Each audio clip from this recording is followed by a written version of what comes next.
On this episode of the Bangkok podcast, we talk about one of the negative aspects of Bangkok, the immortal, ever-present tourist scam. But before we get there, we'll have a brief conversation around feet. Yes, feet. Here's episode 2.30 of the Bangkok podcast.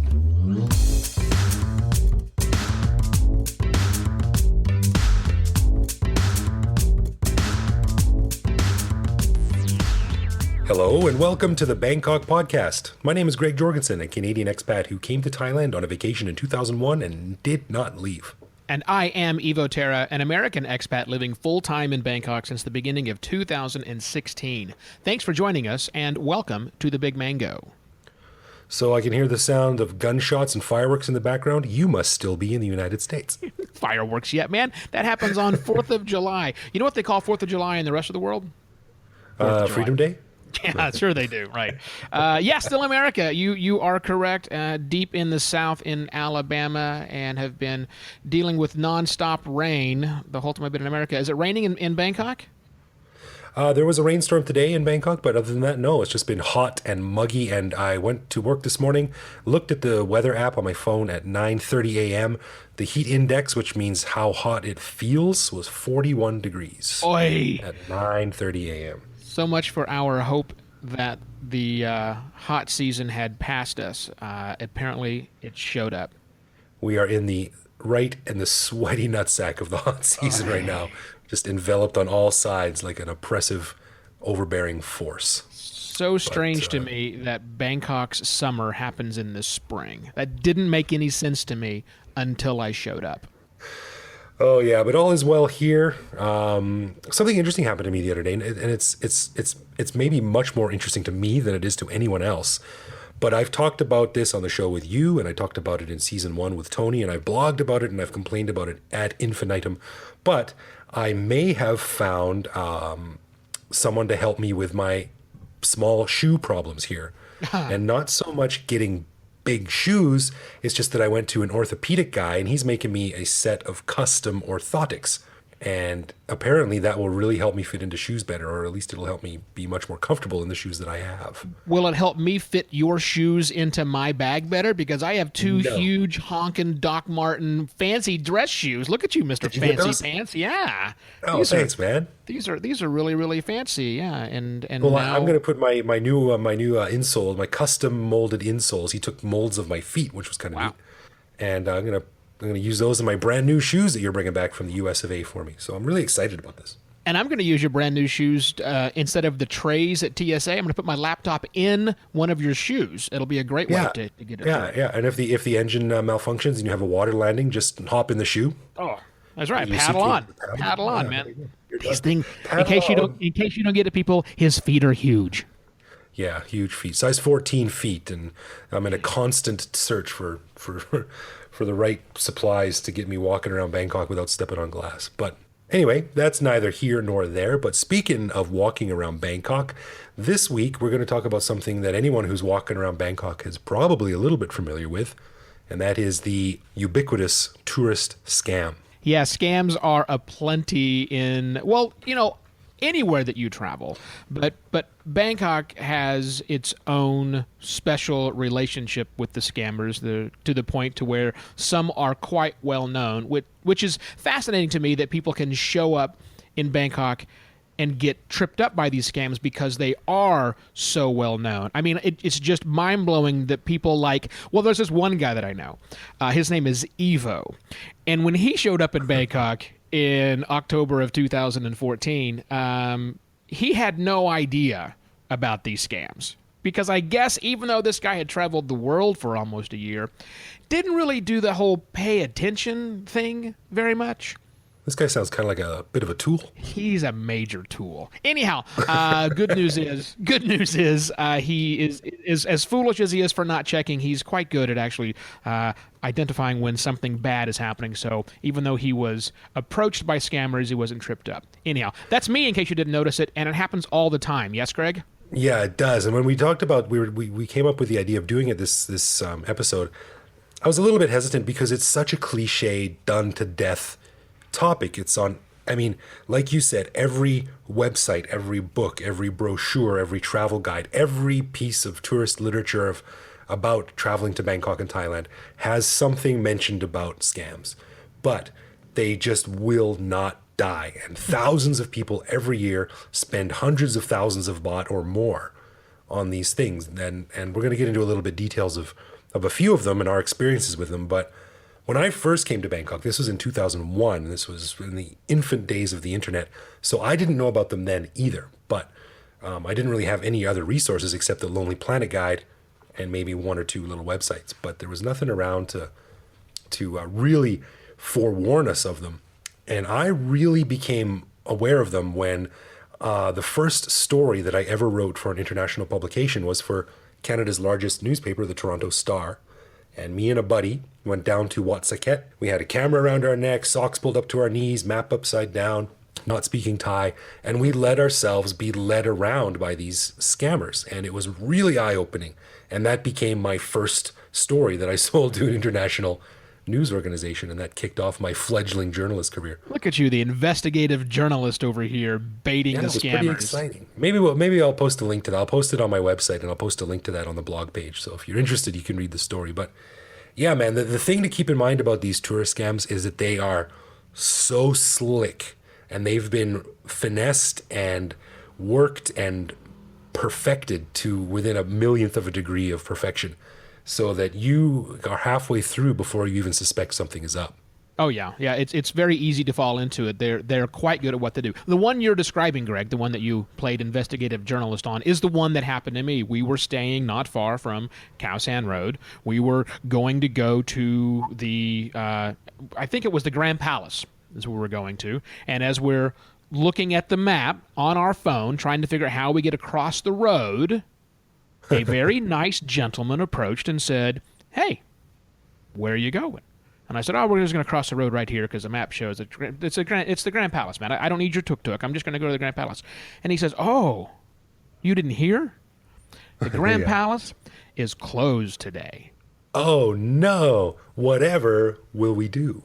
Now, luckily for me, before I got out there, there was signs all over the hotel we were staying at in Khao San Road that says there is no such thing as a 40 baht tuk-tuk tour. All over the place. I mean, everywhere. So my first seeing of that, I went, oh, there must be something. And that's what I hit. This guy was doing that whole thing. He drew me a map, pulled out a piece of paper and sketched this various thing. Oh, we'll take you over here. Here's a temple. Over here's a Buddha statue we're going to take you to. Yeah, because you can't find temples and Buddha statues every 3 feet in Thailand. Oh, but this one's special. It's a lucky Buddha. So totally special. So my spidey sense was a tingling, so we just walked away from the guy. But that's the biggest one. When you hear from somebody saying that some palace, some temple, some museum is closed today.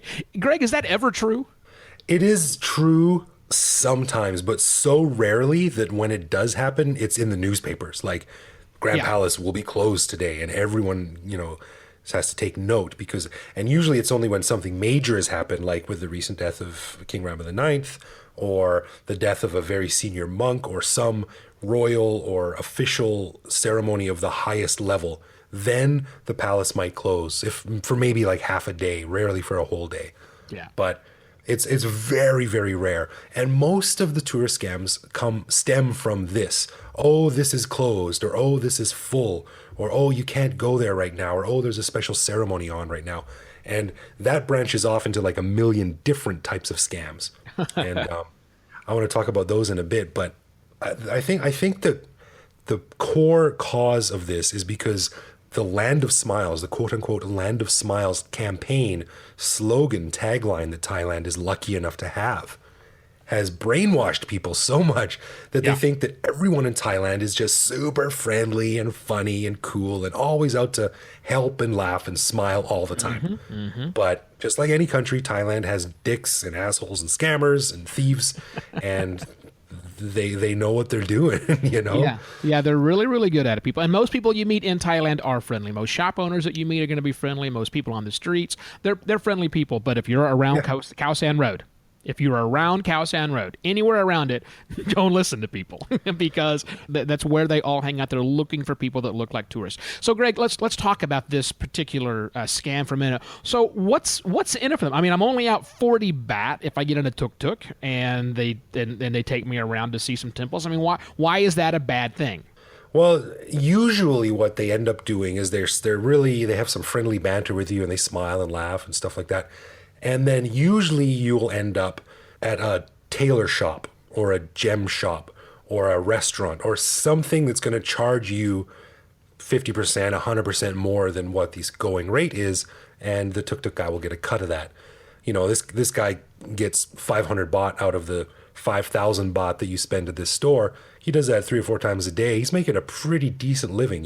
Yeah. They're basically they get a cut of the sale. They're salesmen basically. Yeah, exactly. And you go to these places and they give you what you think is a great deal, but because you were stupid enough to fall for the tuk-tuk scam, and let's face it, you were, and I'm not being rude here, you don't know what the price actually should be. So it sounds like a deal to get that suit made from your home country because it's Right. only $300 to get a suit made. What a deal. I would pay $800 in my country. Yeah, well, you can really get it for $150 if you weren't taken in by this guy from a tuk-tuk driver. So that's really the worst that can happen to you is you'll be pressured to buy something and you kind of will feel bad about doing it. You'll buy something that you think is a great deal and it's not. So you're just out money and you're out the 8 hours that you're stuck in a tuk-tuk. Yeah, and what happened to me, like you said, you meet a friendly person, and when we did it, we got in this tuk-tuk ride, and he's like, "Oh, I'll take you to this special temple," and we were like, "Wow, this is fantastic!" Of course, we knew what was going on, but we pretended like we didn't, and we were like, "This is amazing! What luck we're having!"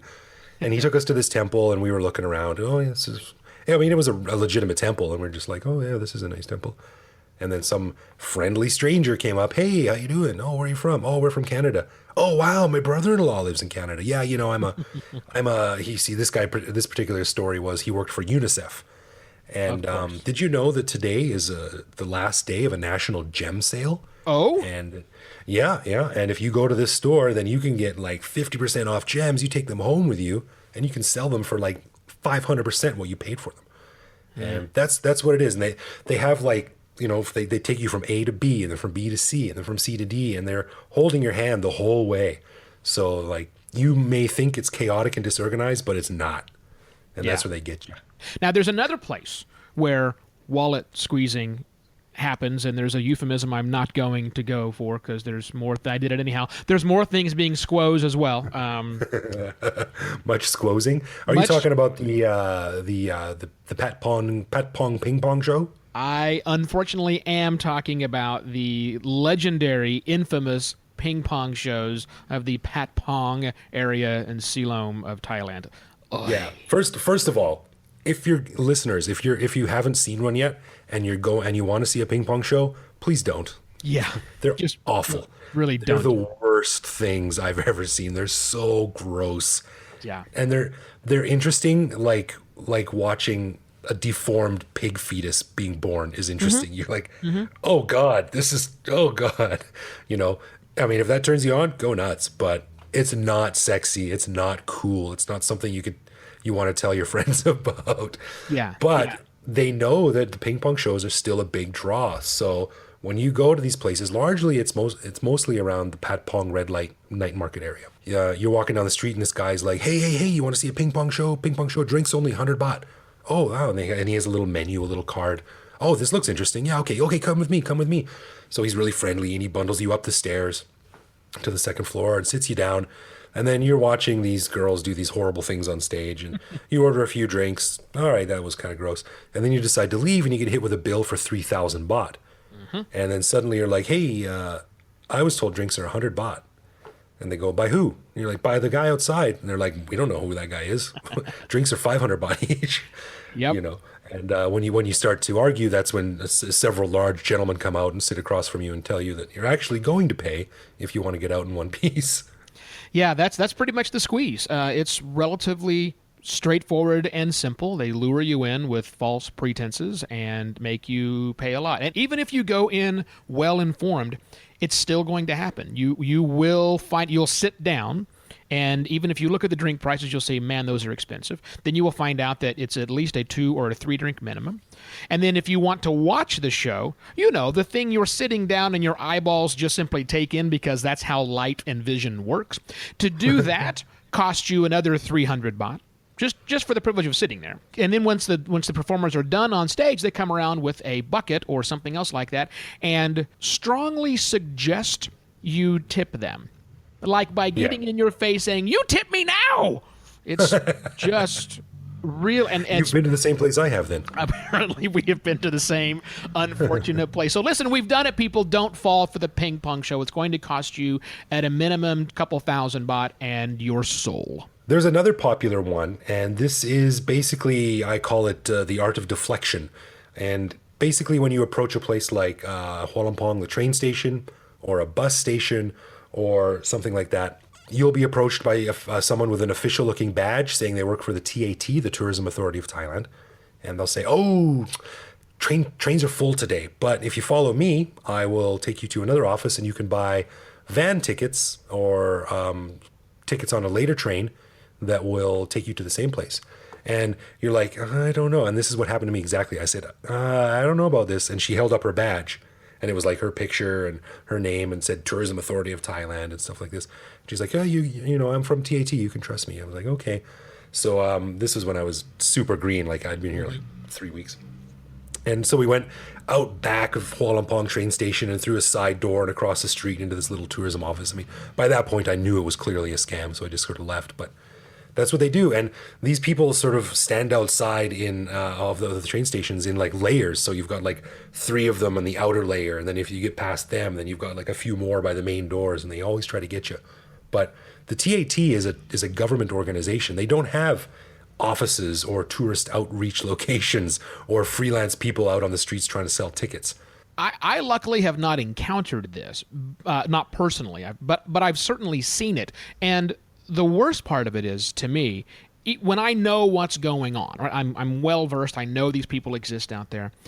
The thing that really trips me up is that, so I'm sitting on this bus and I can see that person out there, you know, working their scam on various people.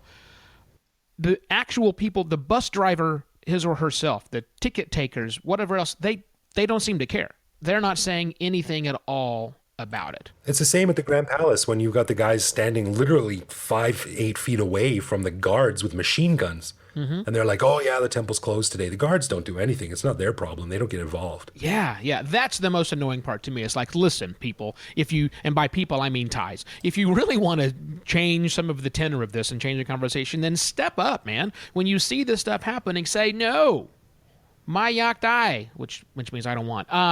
They wouldn't say that. They would say you don't want this, right? That's a big scam. And but they don't, which is kind of maddening to me. Yeah, and it really gives Bangkok and Thailand a terrible reputation, because what you're creating is just a series, a constant wave of return tourists who leave Bangkok with bad memories. Right. And then they go back and they tell their friends and they tell their friends, and basically you're just creating ambassadors with bad news.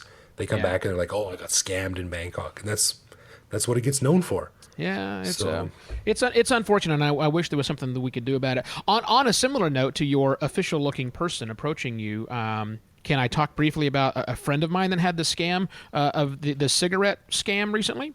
Please do. I don't know this one. Yeah, cigarette scam was like this. So a friend of mine, who shall not be named because she asked I not name her, was walking through Lumpini Park, and she happens to be a smoker. Bad girl.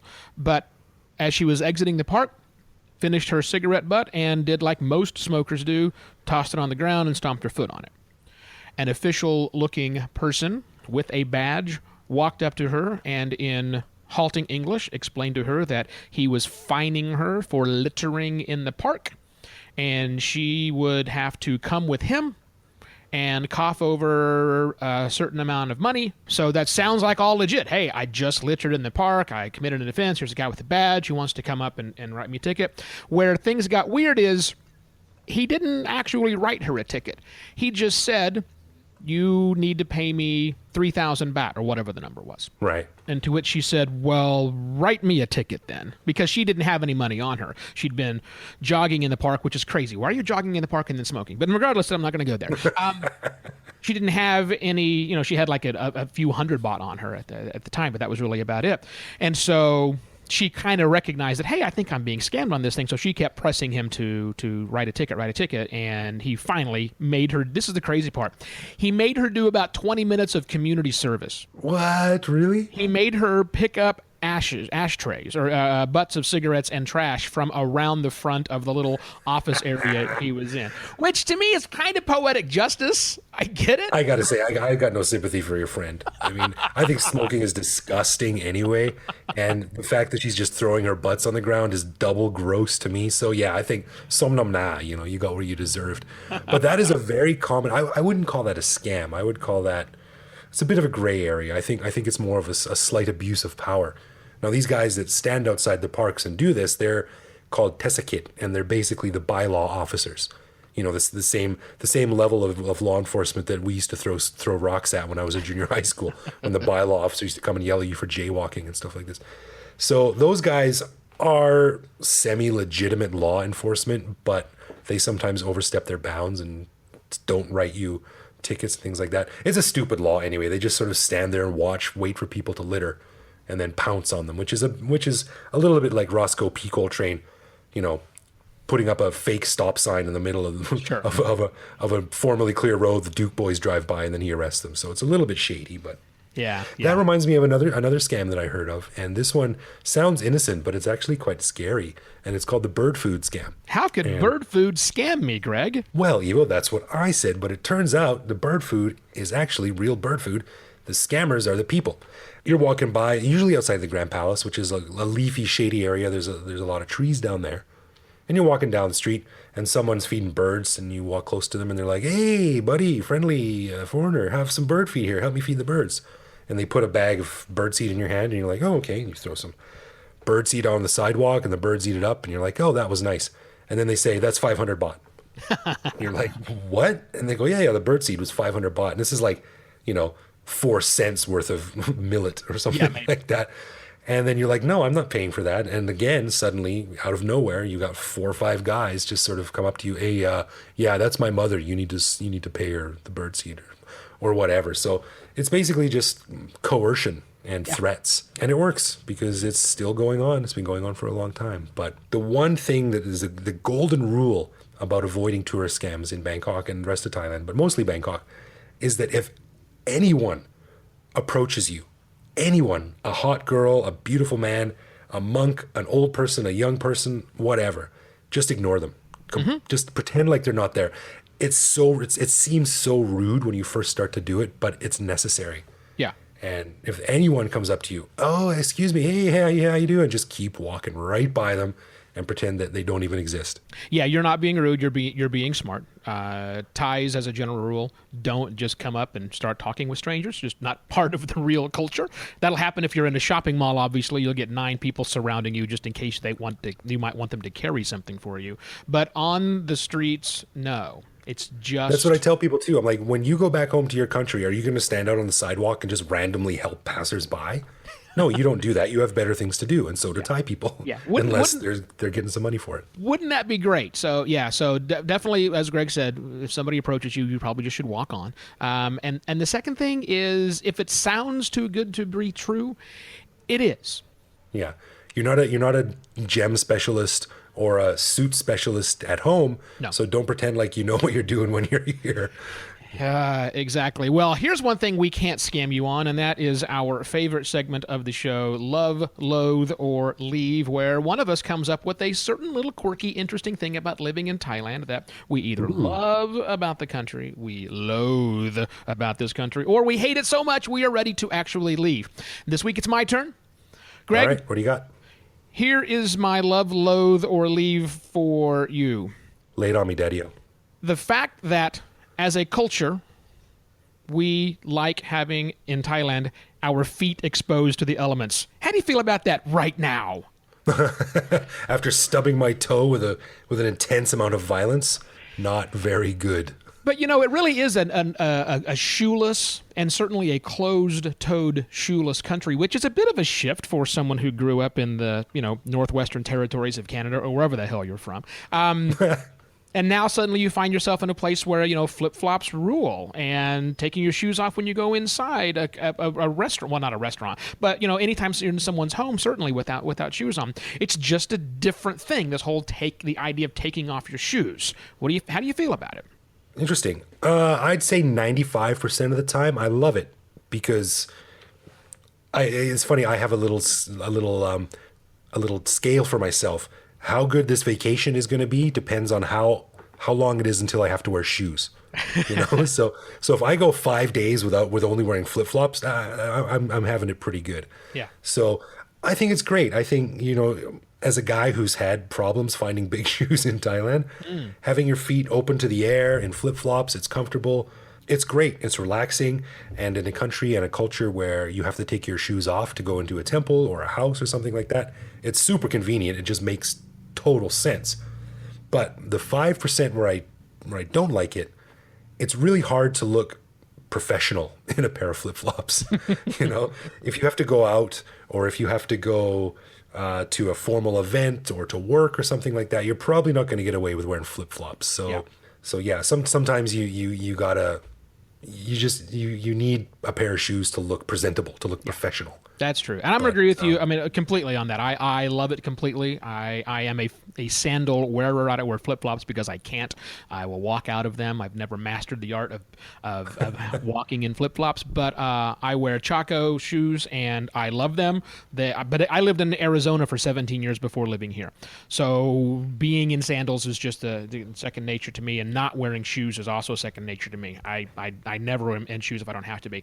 The problem is, as Greg said, is that I hit sometimes is someone says, "Hey, we should go to Maggie Choo's, which is a nice club not far from our place, which is a lovely spot downstairs. It's cool, it's swanky, it's ready to go." Yeah, the problem is no flip-flops. And that's not uncommon for a lot of rooftop bars and other sorts of upper scale establishments. You must wear closed-toed shoes in these places, and it's not like they'll fudge on it. No. You must wear shoes. You cannot get in without it, and that kind of sucks. Yeah, and it's also taking into account the rainy season. Like if you got on a pair of $500 Milano Blahniks or whatever the hell the name is. You're not going to fare very well when there's 9 inches of water on the road. You got a pair of flip-flops, though. You can walk across any puddle and just take them off, dry your feet, dry your shoes, put them on, you're good to go. So super convenient, comfortable, totally appropriate for this climate and this culture. Yeah, I love it. Yay, no closed shoes. Well, everyone, thanks for listening to the Bangkok Podcast. If you have anything you'd like to share or a topic you'd like to hear us talk about on a future show, leave a comment at bangkokpodcast.com, or you can reach out directly to me on Twitter, where I am BKK Greg. Or you can send us a message either on Facebook or on Twitter at simply Bangkok Podcast. I'm Evo Terra, and Greg and I will be back next week with more stories of our lives lived in the City of Angels, right here on the Bangkok Podcast. Cheers!